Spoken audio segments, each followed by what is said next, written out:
I feel nauseous, believe me.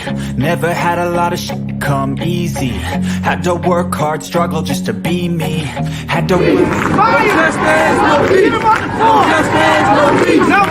and what was left over I put towards my dreaming.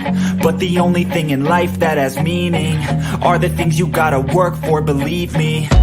Take into your hands a plan, your own hands can land your own brand. And damn, I feel like no one takes accountability. They want the credibility, convincingly unwilling to put in the hours it takes to get some power. Don't be f***ing sour, take a cold shower. Scream until you're louder, work until you're prouder. And f*** all the doubters, they're just your downers. I swear to God they all let me down.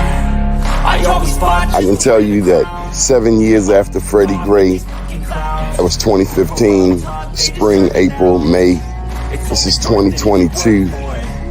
Communities like Sandtown, all we saw then and now in terms of investment was a renovated Western District Police Station and a new funeral home. That's what West Baltimore got. A new police station and a new funeral home. What kind of optics are they?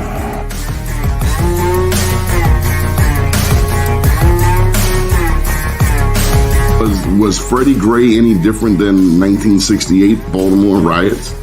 Dr. King's passing, killing, murder? This is the same? No, it wasn't. I mean, I think, well, first of all, people who are being violent and burning, that's, you know, all that's the same. But the point is what was the cause and what were they attempting to register? I always fought just to wear the crown. I'm off at these fucking clowns. I love you too, They deserve an ounce. It's got next. And I'll be up. It's only worth it if you work for it. I won't stop till they hear me now. I won't stop till I wear the crown. I swear to God they all let me down. I always fought just to wear the crown. I'm off at these fucking clowns.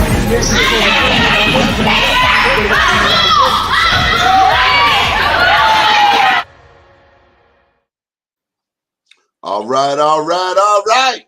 It's about to go down. First name's Donnie, last name's Glover, entered the winner for the long haul, baby. So, around 1994, the good Lord blessed me to find what I love to do.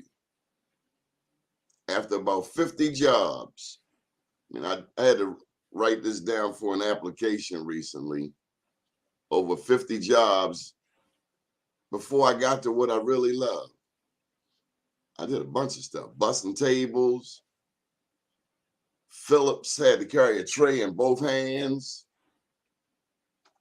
Baltimore, Atlanta, worked for the Chapman Company a little bit, but then this man named Jerry Cross here in Sandtown said, well, he invited me to this community festival, and some kind of way, the poetry bug bit me. And the next thing I know, Jerry Cross was like, well, come on, share a poem at this community event in Sandtown. I'm just getting, I moved there, what, 92? This is 94, a couple of years. Still pretty wild, too. I was about 30. And then he said, after I did the poetry thing, oh, that was good. Do you want to write for the community newspaper? Would you want that? And he said, but look, you don't get paid. You got to volunteer. But after about a month, because he had the inside track, I'm pretty certain they're going to hire you. That was 1994, and this is 2022. And in the process of learning how to try to be a journalist, you meet a Nicki Mayo. And then you hear her story and you realize you ain't done nothing. So without further ado, here's Nicki Mayo. Hello. Oh, I will tell you this. Early on, an editor over at the Afro, I was applying for the Afro. And I won't call the guy's name. He's still around, but he was so wrong. He was so wrong. He told me that in order to get experience, first he told me I did not have the resume of Kevin Brown. Have you met Kevin Brown, Nicki Mayo? Are you talking over at Snack? Yes. Oh, okay, yeah. Did you know that he was the quintessential journalist in Baltimore? I just know Kevin is Kevin. He was Kevin is a force. Yes. the baddest black journalist in Baltimore, hands down. And so I showed this editor at the time at the Afro my resume, and he was like, your resume is nothing like Kevin Brown. He suggested, now mind you, I just had a son. He suggested that I go to small town USA and get some experience. Now, I wasn't leaving my child. I had a son here, and I'm going to stay here and raise my child. Yeah. But you Okay, did that. around what year was this? Like 90 something, you said? Around the time he told me to go to small town USA, I would say about 98. That was traditional. Yeah. Manager hat on. So it does make sense to hear that. That is totally the more traditional track to becoming like a journalist in a market like Baltimore. There are other ways, though, and join us in 2022. There are other ways to do community-based journalism, to work at smaller things. It doesn't always have to include you going out to Salisbury and Hagerstown or Erie, Pennsylvania. Like I did. Don't get me wrong, I did, but it doesn't mean that everyone has to You do that picture route. me in Salisbury. I can. I've seen a lot of us go to places that you would not believe. I've John been to Williams, some the of the places on store. my own. Well, John went all the way out to I think either Montana or North or South Dakota. I don't So like it happens. wildcats. What do they call them? Mountain lions? Mountain lions, yeah. No, I I'm mean, the good. reality of it is that you have to get the experience somewhere smaller and then build up. It doesn't mean you always have to go to a smaller market. It just means a smaller, like where we can kind of clean up any of the inconsistencies. That's where you kind of clean your craft up. So I do understand that being the advice, especially if it's around 90s, anything before 2000, I can definitely hear that. Frankly, anything before 2010, that was the advice. And I have seen people who have stayed in the same market and they have found ways to get better with their writing, more investigative with their reporting, and they have understand the ethics that we work by as journalists. So it can be done, but don't be so flabbergasted because I mean, you saw my resume, you see where I've worked. And trust me, leaving Baltimore, I was fine leaving Baltimore and going to undergrad, but I didn't realize I was going to be going like all over the place before coming back home and then finally, going national. Welcome to the show, Nicki Mayo. Hi. Who are you? I am a multimedia journalist, and as you have on here, a media maven. I have learned so many things in my hashtag journal life that have now made me who I am today. I am more traditionally, yes, I am a journalist. I have done everything from the late breaking live local death, injury, and destruction type of things. You'll often see me on the true crime shows because after a good 2 decades of doing this and sadly, a lot of homicides and natural disasters, I'm a pro at this. So you'll see me at the true crime shows on TV One, Oxygen Channel, and I feel like the ID channel as well now. For the folks here in Baltimore, I am the immediate past president of the Baltimore Association of Black Journalists. That is the successor to the Association of Black Media Workers for the old school heads out there, which I'm old started, I think. Okay, so I believe that started in 1975. It's one of the chapters of the National Association of Black Journalists that predates NABJ, and we were trying to keep the tradition alive. So when I took it over in 2013, it was a lot of rebuilding, a lot of rebranding, and our mission in the city, but not just the city, but in the market in general, is to make sure that there's a place for Black journalists to have professional development, advocacy, as well as every once in a while you have to kind of be like a media watchdog. So I think for the local folks, that's probably more. Real talk. I mean, it's Baltimore. Everybody who knew me growing up, yeah, I grew up in Park Heights, went to Seton Keel High School. All of my schools are gone now, thanks to the Archdiocese, consolidating everything. And yeah, I think so. I think that pretty much will give people a roundabout because I'm not going to go through the whole bio. They can Can Google we get Nicki some of the Mayo. cities you've worked in? Woo! If you want, okay, all right. So I left here, went to like Prince George's, if that counts, if anything, for moving. That's really local. But after that, Sarasota, Florida, reporter producer. Then I went to Tennessee. I went to the Appalachia area. So you're talking about where Northeast Tennessee and Southwestern Virginia kind of overlap at that panhandle area of Virginia. I lived in there. Sounds real country. Very Deliverance, very Hollers. But yeah, I was a reporter and I had the nerve to be a content coordinator for the website at the same time and writing for the newspaper at the same time. At the time when Obama dared to run for president the first time, and I'm in the heart of maybe 2% black, that was not fun. Then I went to Buffalo, New York, and I launched a news organization up there, which is now known as Spectrum Buffalo. From Buffalo, I came back home because I had a rule about getting home by 30. And I went to work in Crofton, Maryland, so down in Anne Arundel County. Did a Crofton patch. Then I did The List. A lot of folks might remember us launching The List around 2012.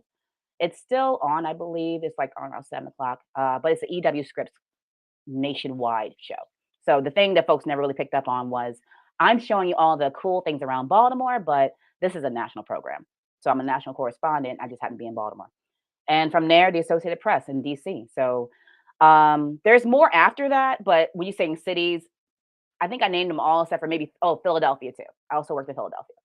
We're in Philly. Unfortunately, well, no, actually, it was a good opportunity. I just didn't have a great experience in the city. But I worked for the Philadelphia Tribune, which is, let me see if I can get this right, the country's longest continuously publishing black paper. How many of So us know that? I didn't know until I started working there. So I'm not going to act like, okay, I am a black historian of sorts, but definitely didn't know that.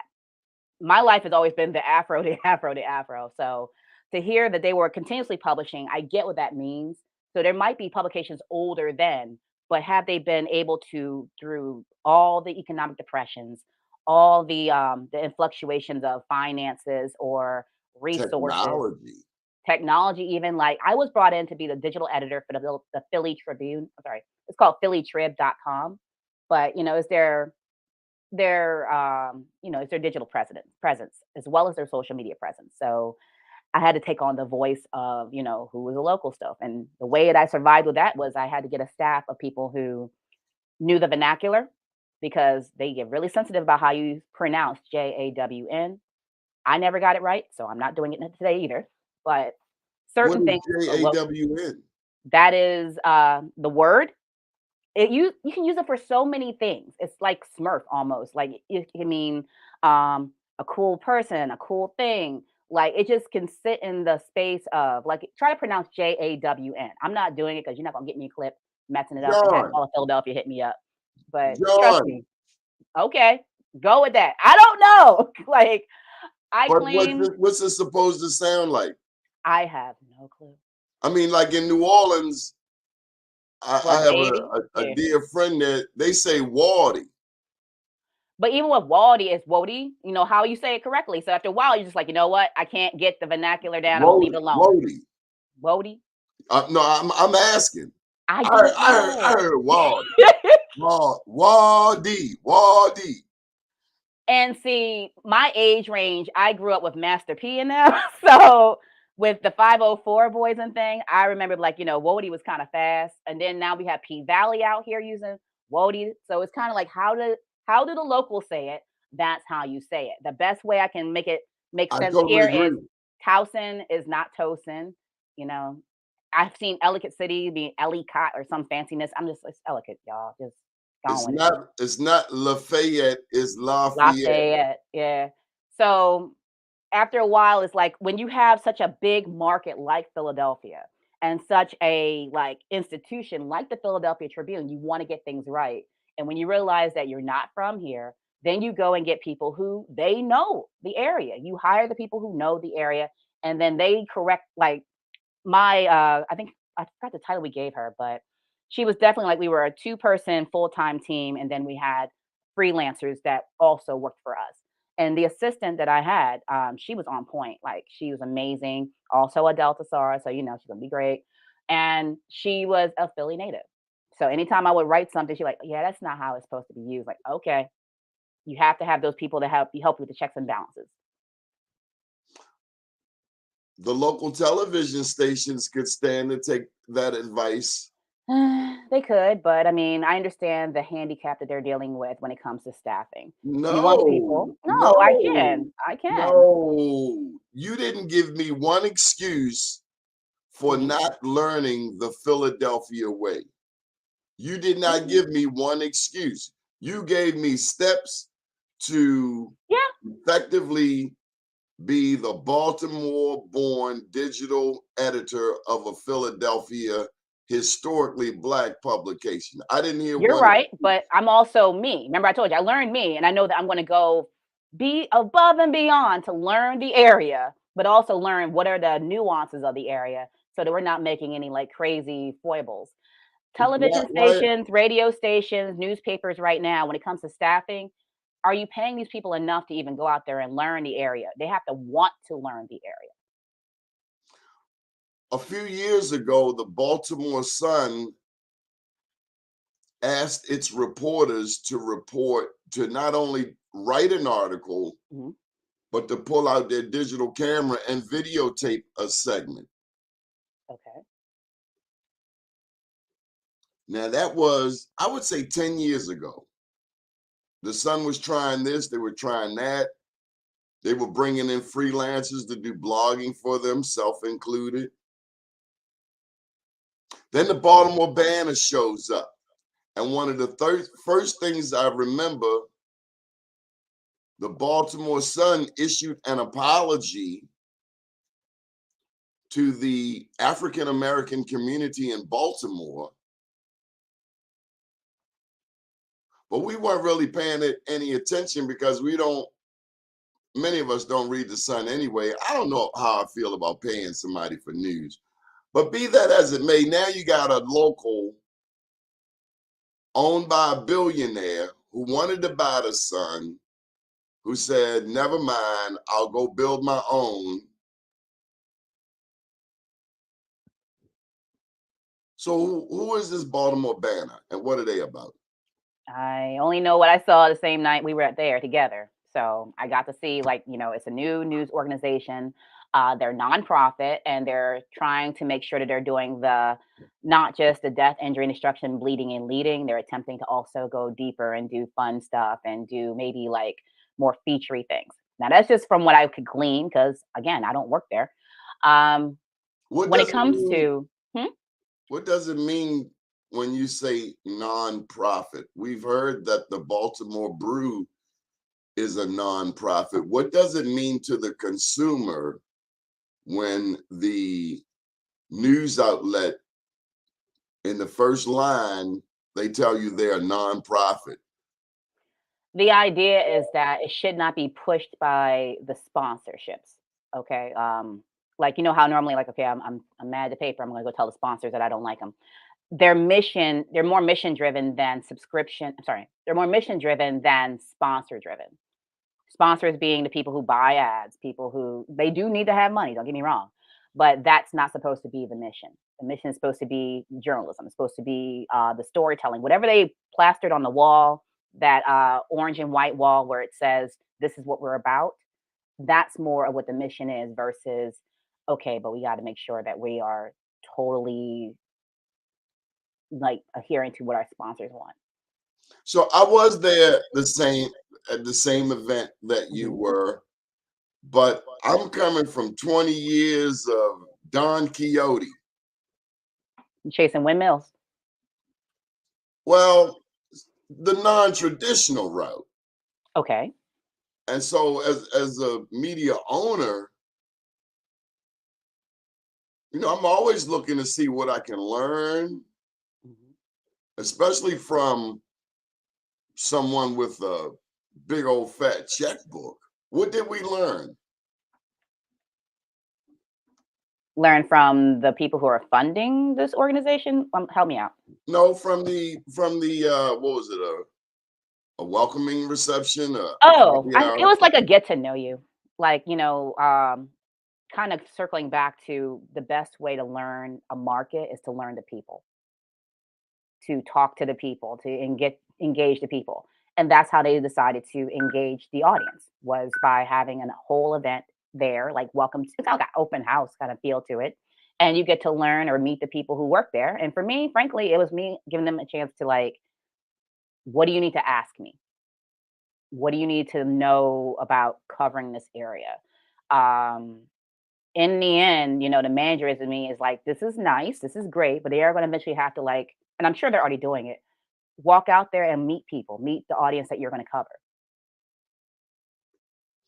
So, what do you do now? Everything. I do. I seriously do everything. Okay. So with Nicki Mayo News, I think a lot of people see me posting on social media about my various clients.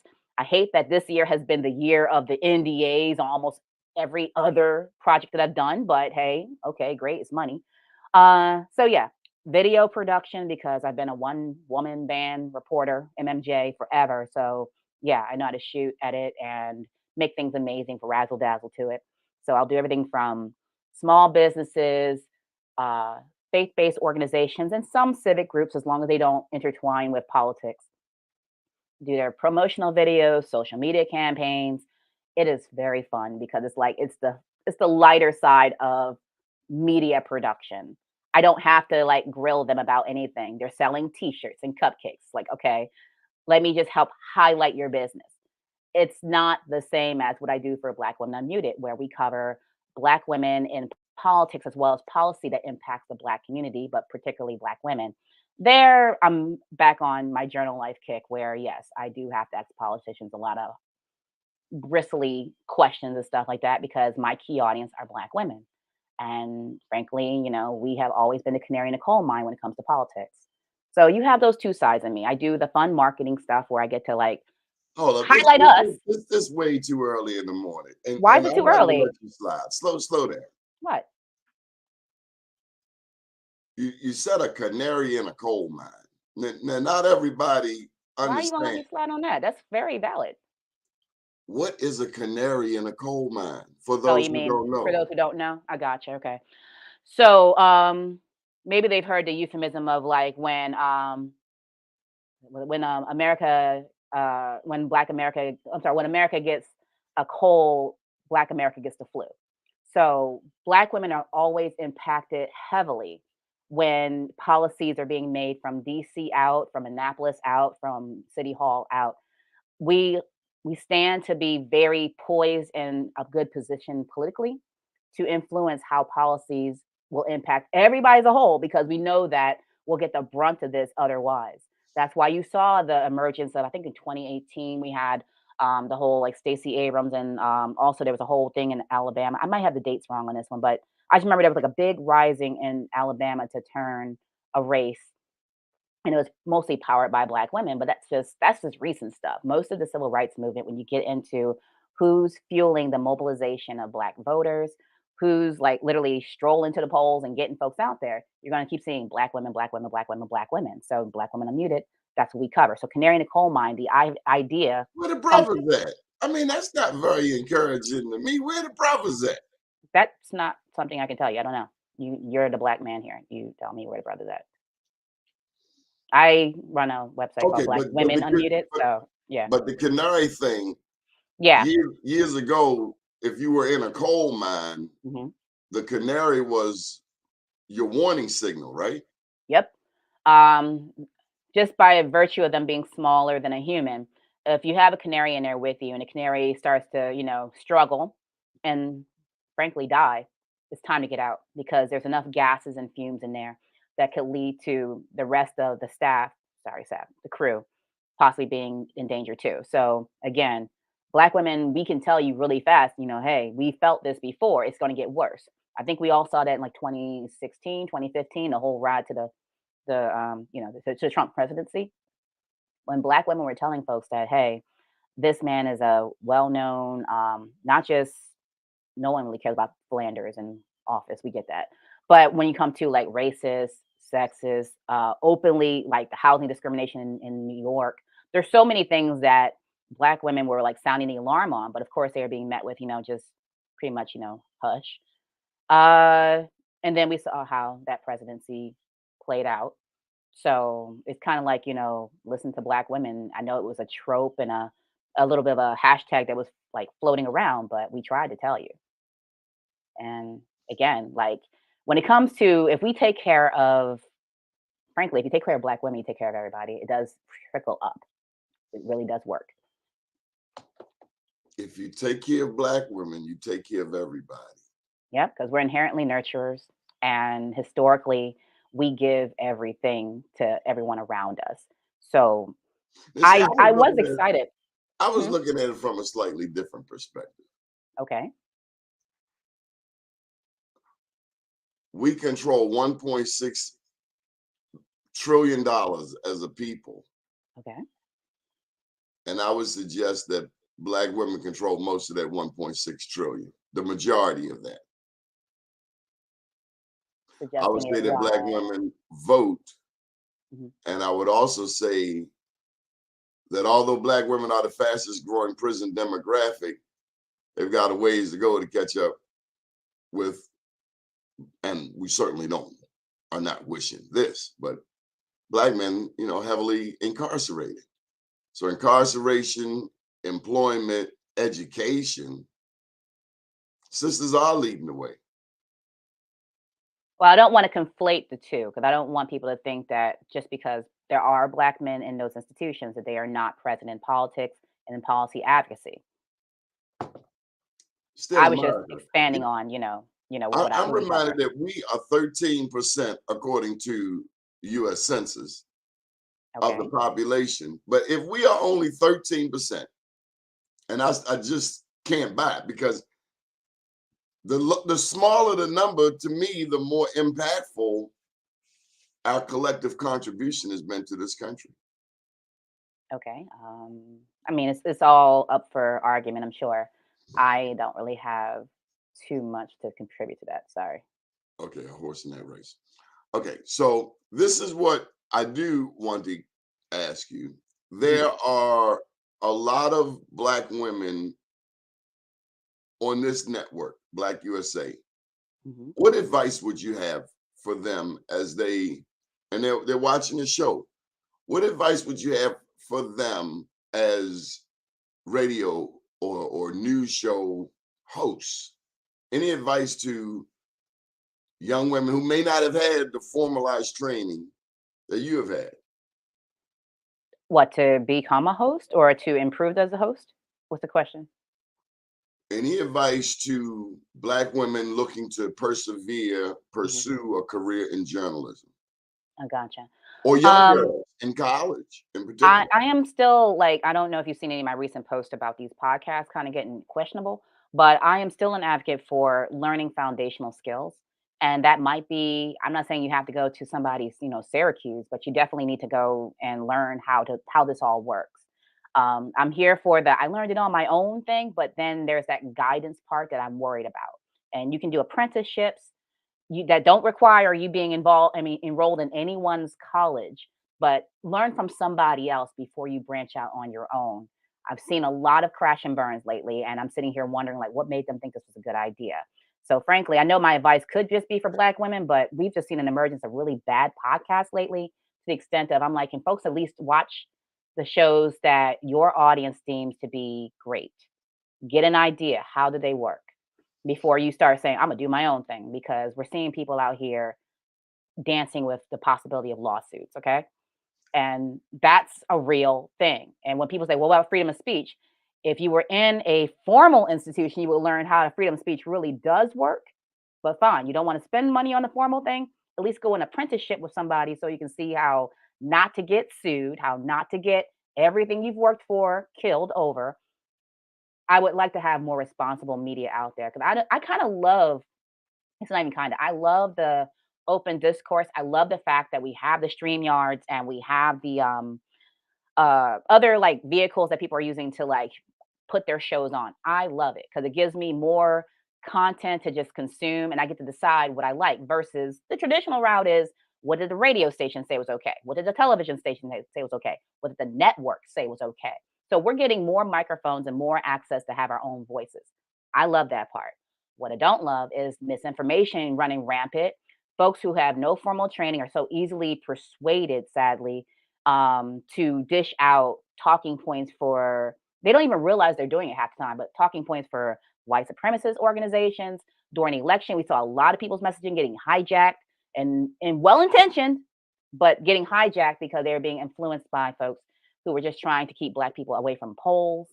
Um, the influence and the importance of media's role is so critical and yet many times downplayed. But we know the impact when we've seen people spit the same talking points as those who hate and oppress them. When they are unknowingly doing that, I'm like, that's right there. Like, that's it. That's a case study right there. That shows you that you need to be very responsible with being a host. I teach a course. I've done two of them so far, and there's probably one more coming up in the spring for Montgomery Community Media. And it's how to make your own web show. And most of my students, they're adults. They don't have any formal training. I'm their formal training at this point, and they're sharing with me. I've always wanted to do a show about. So I'm helping them format their shows, telling them like, here are some of the key things you want to keep in mind as you format your shows. Also reminding them that when you want to put up images, when you want to put up video, when you want to use clips, how not to get sued. Okay, that's a real thing. Like, don't put up stuff that's copywritten. Don't I love Beyonce's Revolution too. Don't throw that on the back of anything and mess around and get the whole video slapped. Like, this is gonna be like an hour-long video. Don't get the whole video snatched or muted because of like 2 minutes of music. It's not worth it. So for everyone wanting to do a show, and trust me, everybody wants to do a show now.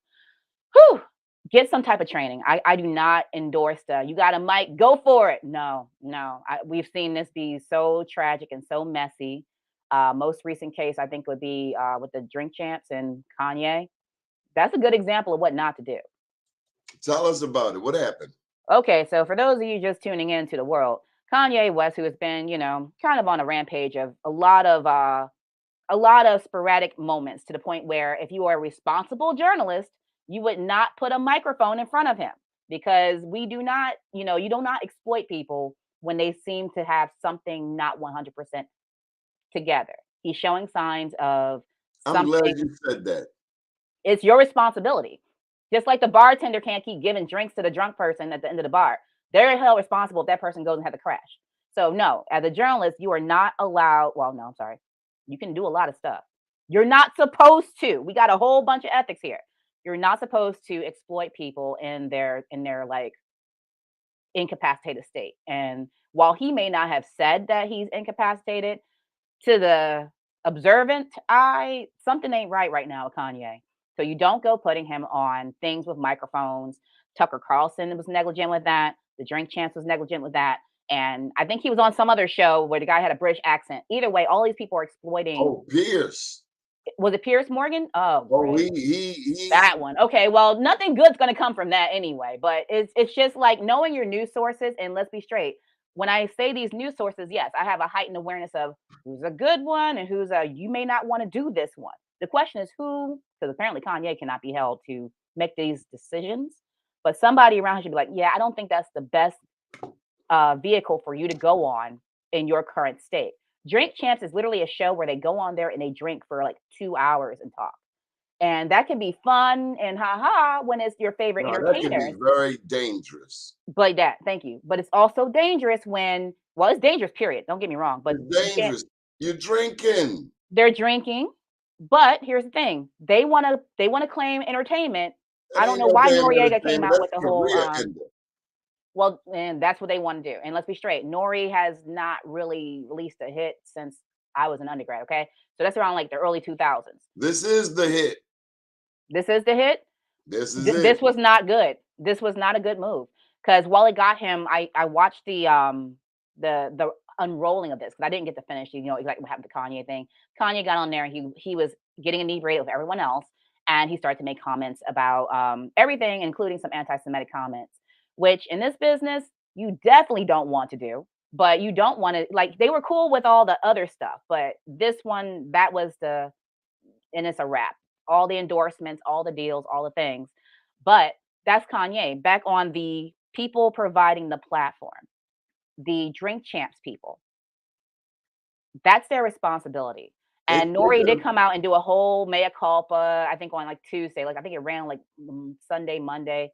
And by Tuesday, he's on all the black urban stations apologizing for negligence.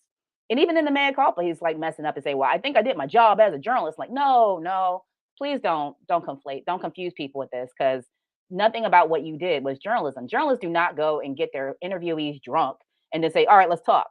No, there's a whole show called Drunk History. That's what you do it for. So again, Was R. Kelly taken advantage of by Gail? R. Kelly is a pedophile. Was he taken advantage of?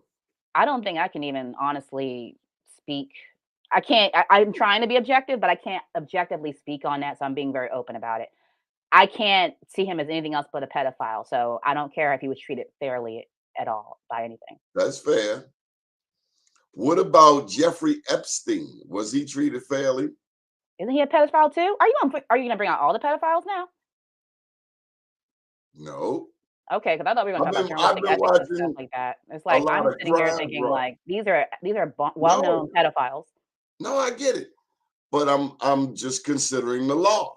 The law says that you're innocent until proven guilty. Yeah, I can't give you an objective point of view on this stuff. Full disclosure, I'm sadly a rape survivor here, and yeah, I can't do this. Sorry. So the advice we want to give to emerging journalists is Mhm. be thorough, Trained. trained. You can't do it just because you woke up tomorrow and said you want to be a journalist. You need to be trained by somebody. If you don't want to go to small markets, fine. There are smaller entities you can go to, but you need to learn. Mhm. This is not a wow, they were just natural with it. There's rules to this. When you and I first met, one name that came up hmm was Ida B. Wells. hmm What does she mean to you? Uh, she's a shero. She's very inspirational, and the fact that she was doing work that, if you sat there and thought about it, journalists, white men, because black women didn't normally occupy these spaces, they could have done the work that she encountered. They could have done this. They could have sat there, crunched numbers, and showed the amount of lynchings that were happening, and no one ever felt like doing it. No one ever put the effort into it. And I was just like, well, isn't that just so, on brand for black women? Like, you see something that could have been done for ages and no one did it. You came along and did it. And of course, people sitting there lauding it like, wow, I can't believe you did it. Like, they could have been done that, but they didn't see the value in that information. And by exposing the number of lynchings, just saying, like, look, this is an alarming number. This is ridiculous. That started movements. You gotta love it. When you think about what Ida B. Wells did for our community and raising our issues like lynching, she was unabashed in her approach to getting the support of people like Robert Reed Church, the wealthiest black man in the South. But she didn't compromise herself. How do we apply that to today? It's hard because you still have to make a livelihood somehow. It may not be just in journalism because she made it work. But if you want to be out here and exposing the ills of society, it's not going to come without pushback. You know, you have to. Oh, make sure you get that question, by the way. You have to like really be very responsible about the information you're putting out there, but that doesn't pay necessarily very well. Now you're getting more nonprofits that say that they are dedicated to that, but you have to be on that said, nonprofit gravy train. If you're not, then you're just somebody out here. I'm trying to expose the real. That's really hard to do when you got mortgages. You have, I think she had at least 4 kids or something. You have people to take care of. So while I don't want to break hearts out here, but while people are like, well, I want to be a journalist too. I'm like, okay, are you ready to be broke? Because you're going to be broke for a minute to get this to work. But when it finally does start to pay off, then you'll feel very good about it. But the Nobody question is, will told you me stick that in in the there? beginning. Nobody said that. Okay, well, they should have told you that because that's definitely what I was hearing. And I went to a very expensive undergrad, so they were letting us know while you spent a lot of money to be here, you're about to be super broke, and the money will eventually come toward the end. But don't think that you're going to be part of the the elite, I guess 1% or whatever, that's out here, with the millions and millions and millions of dollars as their annual. So I have a just straight out of left field question for you. Okay. When I look at Good Morning America, Okay. I see personalities. That's about right. When I look at the Today Show, I see journalists. It depends on the brand because I can I be honest, I get really turned off by a lot of the stuff that comes on in the 9 o'clock hour. So from what I'm seeing, I think is CBS the one that has Hold Up? No, has Gail in it. Gail is Good Morning America. She's good. No, she can't be. No, no, no, She's not. no. That's She's why I'm saying trying to good keep them things. straight, but I'm pretty sure that Gail is CBS. Okay. Either way, I can understand the audience getting confused, and I hope I can explain this really quick. These morning talk shows, there's news in there, but they're expecting you to be able to decipher between this is the news and this is the personality we brought on here to hawk some stuff, like they're selling things. Whenever they're doing that deal of the day stuff, or here's some cheap things to get, those are typically sponsored. Like it's a lot going on in that one show. Again, when I said training, this is the stuff that I know. And sadly, I'm learning more and more that Joe Blow consumer is not picking up on. This is the news block. Then this is a little bit of news, and then when we come back, we're going to show you why you need to have this for the summertime. It's like, okay, it's a cute, fun, frilly segment, but a lot of that stuff is sponsored. So you need to, I wish that people could kind of pick up on what parts we're being paid for and that are pretty much sponsored ads of sorts. And it can be very confusing because it's the same people and they're wearing the same clothing. So how do I know? Just know that a lot of former athletes are on these shows now. A lot of D-list actors are on these shows I now. find it hard to believe a former football player telling me about the news. I I'm know. biased. I mean, Tamron, I can listen to Tamron. yeah. The weather guy, Al, I love Al. Al gave some of his co-hosts a look recently, like if you don't cut that. Yeah. I Okay. mean, think about it. I don't really aspire anymore to do that. I've already done that realm. I produced that realm. I see how it works. And no, I no longer aspire to do it. It doesn't mean that it's Well, not for somebody else, but for me, I am not a fan of confusing the audience too much. And I know it's that's good what I want entertainment, but to it's get not, to. it's confusing. By the way, is it Quandra Gaines? She said it was the CBS show. There's some questions in here we should make sure we talk about. I don't want them to feel No, like we're let me not help paying you. attention to them. I'm driving this one, Coach. Let me just help you out. So this guy, I'll stick with Quandra. Mhm. I'll stick with her. We gonna let her go. But this guy right here, he's trying to distract you. What, Michael Haynes? Yeah, he's trying to distract you. Well, I mean, I'm kind of used to producing since the pandemic. I've done like a lot of live events and stuff that I've had to put on for people. And I mean, these are some legit stuff. He's a junior journalist for our network. Okay. So I don't know what that is. we've trained him. Okay. But yeah, I would like to go to the whole one about will this experience merit training? If you wrote for university, college newspaper, or for Prince George's County, Baltimore Times to host a show. You can. I'm hoping that the time you spent with those newspapers, you picked up on why. I mean, if you wanted to go journalistically into your show, some people just want to do, hey, hi, tell me about yourself shows. So with those, frankly, you don't have to be journalistically, inclined. But if you want to so-called get a journalist merit badge, then yeah, you have to ask about the good, the bad, and the ugly. And hopefully your time at those news organizations has prepared you, or whoever has prepared them for this. What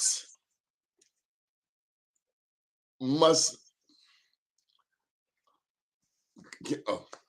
what must a Black journalist keep in mind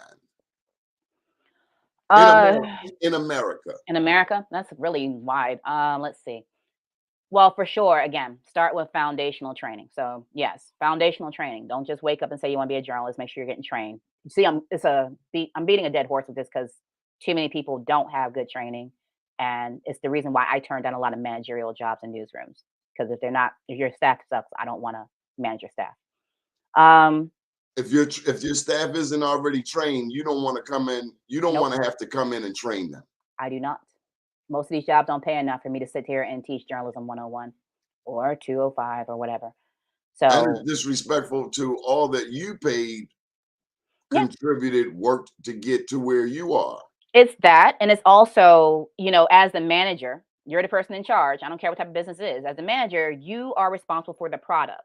So if you're giving me people who have, let's give it by grade levels, people who have an eighth grade knowledge of journalism, and I'm expecting them to have a college degree level of journalism, then no, I'm not picking that up. I'm not getting paid enough to take care of that. But back onto advice for black, what was it? For black journalists? That's advice right there. Yeah. Why not? Why not do that? Why won't you train your because they should already be trained, but they're By not. the time they get here, they should be already trained. If not, they're not going to get hired by me. And that's why if I'm not the person that's doing the hiring, then I'm looking at, well, who's on your staff right now? Because those are the people that I'm going to be responsible for, right? So I'm not picking that project up. I have a whole life outside of the newsrooms, right? So I think that that's a headache that's not necessary. Not to say that this is you, but there's an unfair expectation of Black women in America to clean up everybody's stuff. So if I'm cleaning up stuff, meaning fixing this Whoa. up, no, wait a minute. If I'm cleaning up your staff, I want to be compensated for that.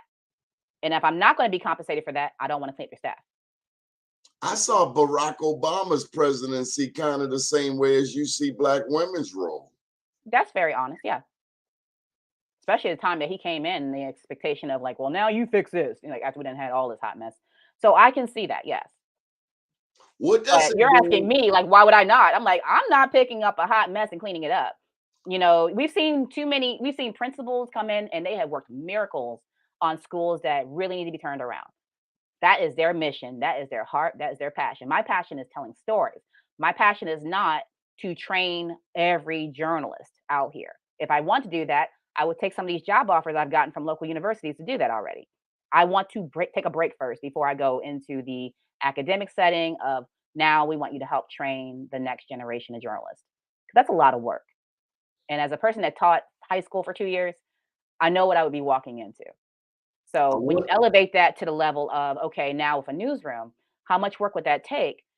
I can see the ambition, but do I want to sit here and be like the who, what, when, where, why? Do we understand that? Okay, now do we understand like the ethical issues when you go straight to the person that looks very incapacitated, mentally not 100%, hell, rollers and bathrobe, proverbial stereotypes, and that's the person you talk to on camera. That's a lot of journalism right there that I'm trying to teach.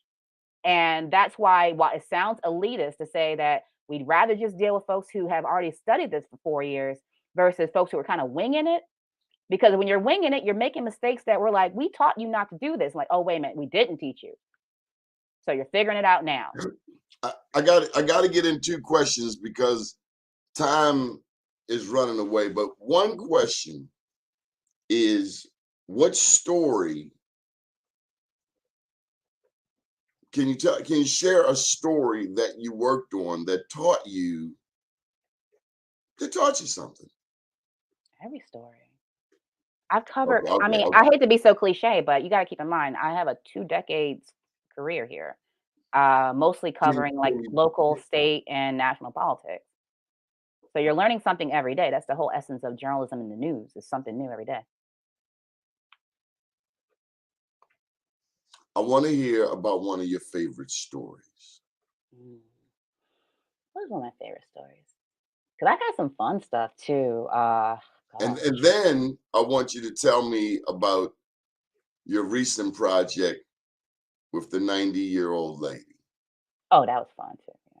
Well, let's just go to that. Tell me about Yeah, this that was so 90-year-old. fun. Okay, yeah. Miss Rita from Baton Rouge. I love her. So I've known her family for a good 7 years or so. And I worked with her brother-in-law at the Associated Press. And this woman is turning 90 years old, and her family wanted to do a project where they chronicled her life. 90 years is a lot of life, y'all. And to walk y'all through and understand why I probably sound super elitist about what a journalist is, I approached most of my projects. This is a documentary I did. The same way I approach stories. So yeah, the first initial meeting was let's sit down with her and have her tell you about her life. She had photos for every decade laid out, and as she's going through them, I'm taking my little cell phone, taking pictures of the photos, and I'm taking my little notepad and taking notes about what she's doing and how she feels, and just kind of like chronicling everything. That's a lot of note taking, y'all. I know. If you want to record it while it's happening, but for me, it was just like make her comfortable, allow her to tell her story. That was the first meeting. The second meeting was I had written a whole script based off of what she told me about her story, about her life, excuse me. I made it into a story, something that could be consumable by, you don't have to know Miss Rita to now sit through, but here's her story. Here's the story of her life. And it was very impressive because what I really like that jumped out about her is that there are so many women like her that are also sheroes, probably men too. I'm just kind of putting it on the I'm a woman, okay? So I'm going to be I'm an intersectional black woman. So a lot of my answers are going to be about black women. You invited me to talk about me and black women. So here I go. So with her, to see that she hyperemphasized not just her commitment to Christ, her commitment to family, and being an amazing educator, but as she was being this amazing educator who went from Baton Rouge, Southern University, following the husband around in the military to planting their roots down here in Maryland, she's one of the most influential women when it comes to literacy programs in our schools, in Maryland state schools. And I was like, okay, I see you there. Yes. Okay, veteran educator, come through. And just to be able to write her story in a way that it's like, she didn't have to, fine. We never heard about her with the Fannie Lou Hamers of the world or the Rosa Parks of the world. But you have sheroes like this every day. That's what journalists are tasked with doing. Is like find out why. Frankly, just tell the world why this person is extraordinary and bring that to light. So to do her whole story, I was ambitious. Donnie, I thought I could do it in 10 minutes. That was really cute. That woman lived 90 years. There's no way you could condense her life into 10 minutes. The whole documentary itself, which has cute little skits to kind of break it up a little bit and make it fun and jovial, while also just make you say, wow, this woman did a lot. What It came out happened to being 17 minutes. What happened when you gave her the Oh. script? Okay, so when she got the script, I was really nervous because it's not that I can't write. I can definitely write. But this is a literacy, like she is a literacy specialist. This is what she does. She loves to read. And I'm telling her story. Like nobody knows your story like you.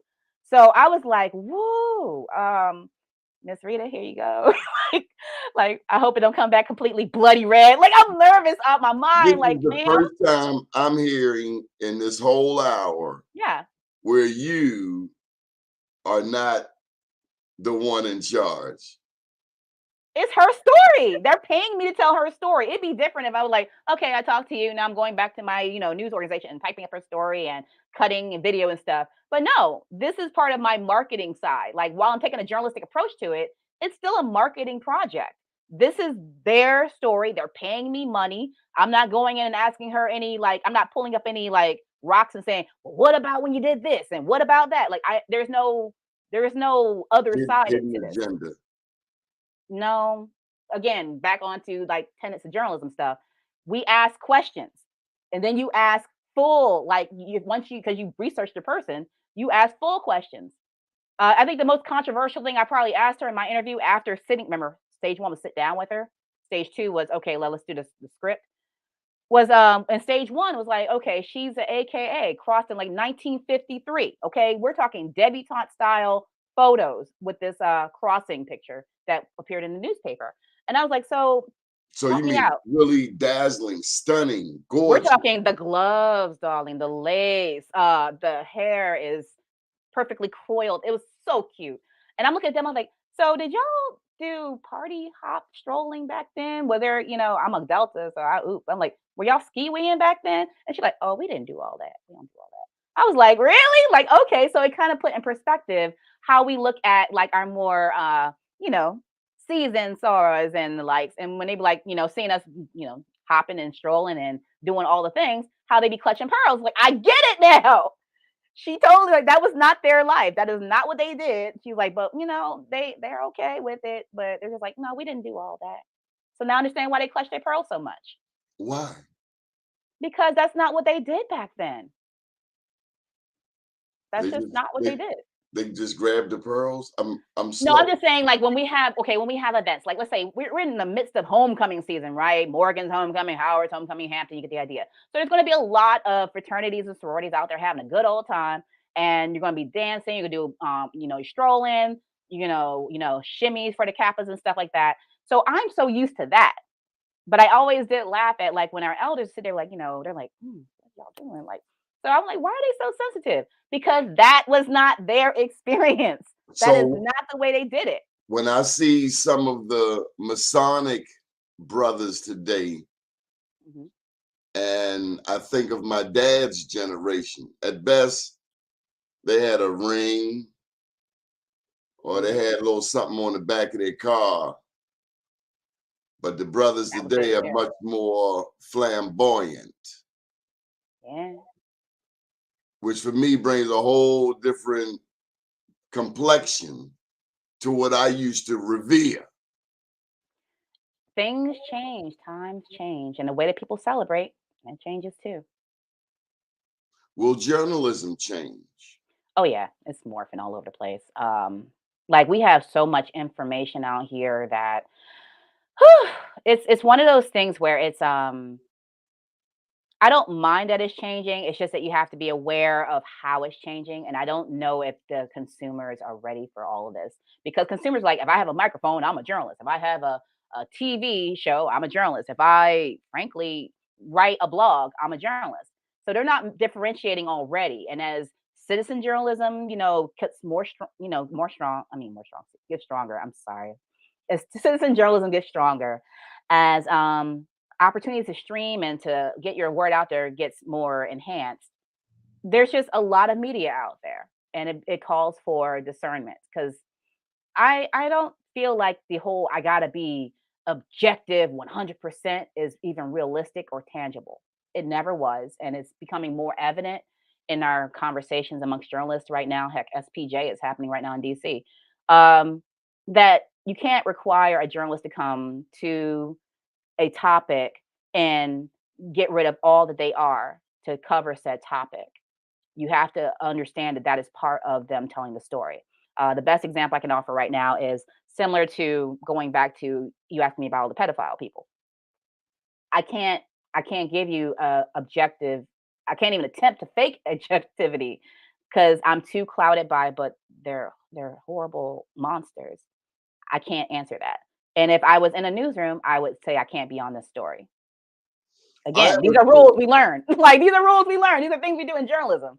I have a story that I Mhm. will not let you off before I ask you. Okay. I want to thank you for taking time out of your incredibly busy schedule. You have certainly enriched us, including Quandra and Michael here. Hey y'all. But I do want you to know how important it is to have you here. Oh, And so let me just drop the 600-pound gorilla. Your hair. We love your hair. thank Oh you. my God.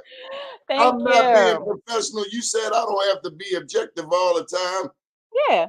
We love your hair, sister. Thank you. Now to the people. Tell us about it. Oh, it was a long road to finally wearing my own hair on air, guys. I have I'll put the graphic out there after the show. I I saw it. I I was know, like like, I've had whoa. like seriously burned off, permanent relaxed, perm, however you want to reference it. My hair never got past right here, but it'll be bone straight. Now, fine, my hair is right here, but let's be straight. Like these suckers come down to here. Like they're just, it's a lot. It's fun. I enjoy it. I started to have it pulled back, and I was like, oh no, I'll sit and do the whole I had washout. never met you. So this is who I know. I don't Yes. know. No, all my on-air time, with the exception of my TV One work, John for the Banner just did a story on the Crown Act, and I'm in that story, and I talk about like throughout my career, we were advised to everything was very Eurocentric beauty standards. Okay, so it was always, You're just maybe so brutally honest. But it is, yeah. I mean, these are facts. It's very sad. Like, I never liked weaves because I just didn't like them. They itched for me. It was hot. And I already had thick hair, so I was like, I didn't really want to do the weave thing. But I never, got on anybody who wanted to do that. I just know I didn't want to do it. Plus, I was so used to always being in these positions where people like little girls are looking up to you, so I didn't want them to look up to me, and I'm sitting here with a big old like, thing on my head. I want them to see themselves. So especially when I came back to Baltimore, when I was on the list, my hair might have been short, but it was still mine, right? So I just didn't want to be that image because I didn't want them. I'm dark. I'm, busty. I'm a, a good size, like 14, 12-ish here, whatever. So I didn't want like kids to see me and feel like, okay, if I'm giving them so much extra, I didn't want them to be like, well, I can never be like that. So I go to places and the kids will just hug me because I look like a member of their family. And that's what I'm always trying to accomplish is that I am relatable. I am your cousin, your auntie, I can hang out with your mom. That is the goal for me. But that's me. I don't get on anybody who wants to put a wig in their head or weave in their head. There's a lot of variety out there. I just prefer to give it all. And when we finally arrived in the Black women can wear the hair that grows out of their head on TV without some dumb consultant saying, maybe we should try, insert wig, weave, weird colors here. That happened within the last, I want to say 5 years, seriously. It has been that long. And we all have some of the most gorgeous hair textures and coils and things. Your It should hair have is been celebrated such a absolutely long time gorgeous. ago. Absolutely gorgeous. Thank you. So I So love it. I got to get one more racial question in, and then I'll let you Oh, go. wait a minute. Okay, what's up? So, when you first started being a journalist, there wasn't a black president, and there certainly wasn't any thought. I can't believe I've done a whole hour and I didn't cuss. There hasn't So been, and proud of big you. ups to Dr. Tyrone Taborn and STEM City USA, Dr. Gene Taborn. But I wanted you, any thoughts on Barack Westmore being able to see this in our lifetime, considering the work of people like Ida B. Wells, Ethel Payne, uh, Harry Alpine, uh, Seeing John, like all the black politicians now? a black journalists. Considering our journey as black journalists, Hmm. what does it mean? We've covered a black president, Yep, and sure we're did. about to cover a black governor. The way it Looks like looks, it. Yeah, it's looking like it, but we'll see. I mean, by the way, that whole campaign and, juxtaposed with the GOP candidate, if you want to do the whole two-party thing, it was very interesting to watch this all roll out. Um, the responsibility of black journalists is still there. You still have to ask the questions. You're not there to be the fangirl or cheerleader. You do have to ask questions about each candidate. And yeah, I have enjoyed. I was surprised to see the. Was I really surprised though? No, I mean we're in the last 2 weeks ish, so yeah, this is when you start seeing the big guns come out, the October surprises. So I wasn't really blown away to see the Obama endorsement for Westmore video commercial. That was gonna come. Uh, as black journalists, though, I was still glad though. I was. okay, well, that's cool for you. I mean, I cover politics, so I can't be happy, glad, whatever. I'm just covering this stuff, okay? Like, it's one of those things. My contact information is Nicki Mayo News everywhere, guys. Um, for me, it's like I still cover politics. I can't fangirl. I can't be like, oh, I was so excited. I covered Obama while in the heart of Appalachia. Trust me, that was not a fun experience. Again, Why uh, wasn't it fun? You said that because it's twice. I can't let Appalachia, you start. yo. Like they openly have the biggest high school out there was Science Hill High School, and I'm pretty sure their mascot back then in 2017 was the Rebel with the flag and everything. Okay, so if that's the biggest high school, think about how we treat Poly City, around here. That is life. That is culture. And if their mascot is the Rebel, and everybody's running around here with the Tennessee tags and the Confederate flags on their backs of their cars, can you imagine how they acted when we had a whole black candidate run for mayor? I mean, not mayor, in this case, run for president of the United States. And Obama and Biden came down there. I think I covered them 3 different times. There was even fish fries at one point. The battleground state of Virginia was real. It's always a real thing. But they came down there. They were like, we're going to go to the hollers. And they went to hostile territory. And being a Black person covering that, it was already not fun to observe it as a Black person, seeing that how he was going to be received. But then being a Black person having to cover that, that is hard, because that's where I started to see the emergence of people openly being racist. And they didn't care that you was from the station. They didn't care that you were a journalist or a news person, because you're Black first, right? So to observe that your got me life ready. was in danger. Yeah, seriously. Like Klan rallies were happening in Kingsport, Tennessee at the same time. That's how I felt in Obama, the Middle East in '02. see, I mean, people will show you. But Seriously. you know what it is over there, but unless you've been living under a rock, you know what it is in West Virginia too.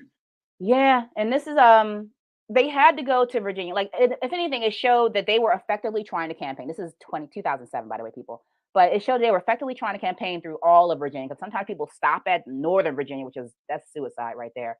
But if you can get Richmond and that Norfolk area, like this is understanding that you can't just go to one part of a state and be like, I did it. There No, you go. you didn't. Like I did it. You know, like you have to go all over the state, that big old triangle. And it's convenient as a Black person, a Black candidate, to go to Richmond and to Norfolk, because those are comfortable-ish. Okay. Northern Virginia, comfortable-ish. You have to But go where you're not comfortable. and that's what they were doing. Obama came down, I think, twice, and Biden came down once. And it was like you could feel it. And now also it was like I could feel it in our newsroom. Sadly, the reality of the stuff when we talk about going to these small places, and why I'm like, I get why you were told that, but thank God there are other ways, because some of these small newsrooms are very hostile. They're uncomfortable. A lot of the stuff that the dues I paid is the reason why you'll see me say I'm not doing this today.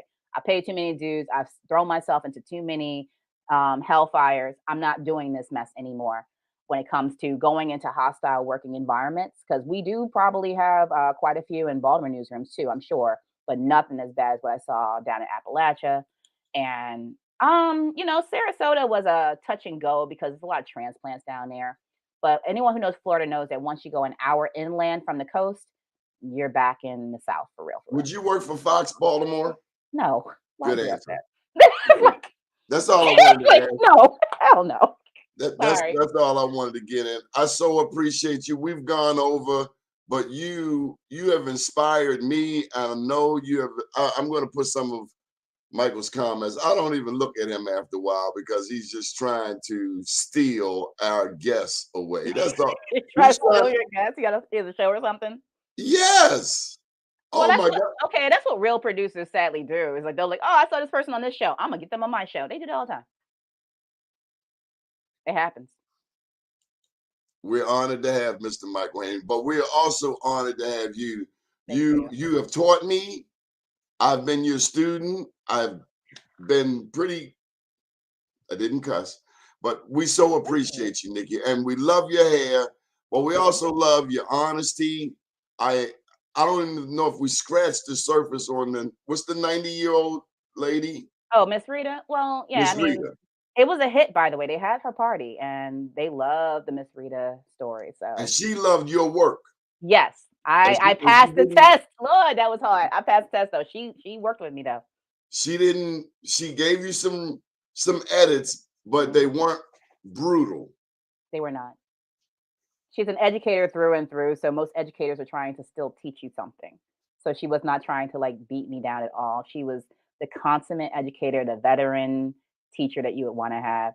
And I felt honored to do this. Plus, it was my first directorial debut doing a whole documentary. So I'm happy. All right, leave us with one of your favorite quotes. The assumption of incompetence is, hold up, I had it. I'm not going to do it then. I can't remember. It's like I had it, and I used to tell people this all the time. Oh, I'm sorry. Okay, yeah, I got it. Sorry, COVID brain. The assumption of incompetence. Sorry, I'm sleepy.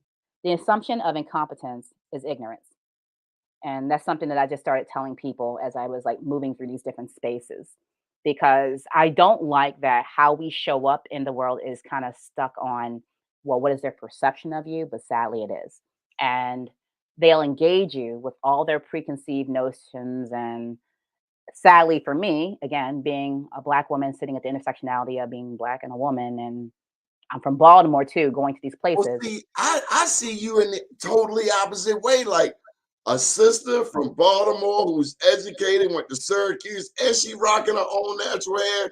Yeah. You better not get her wrong, because she's Yeah.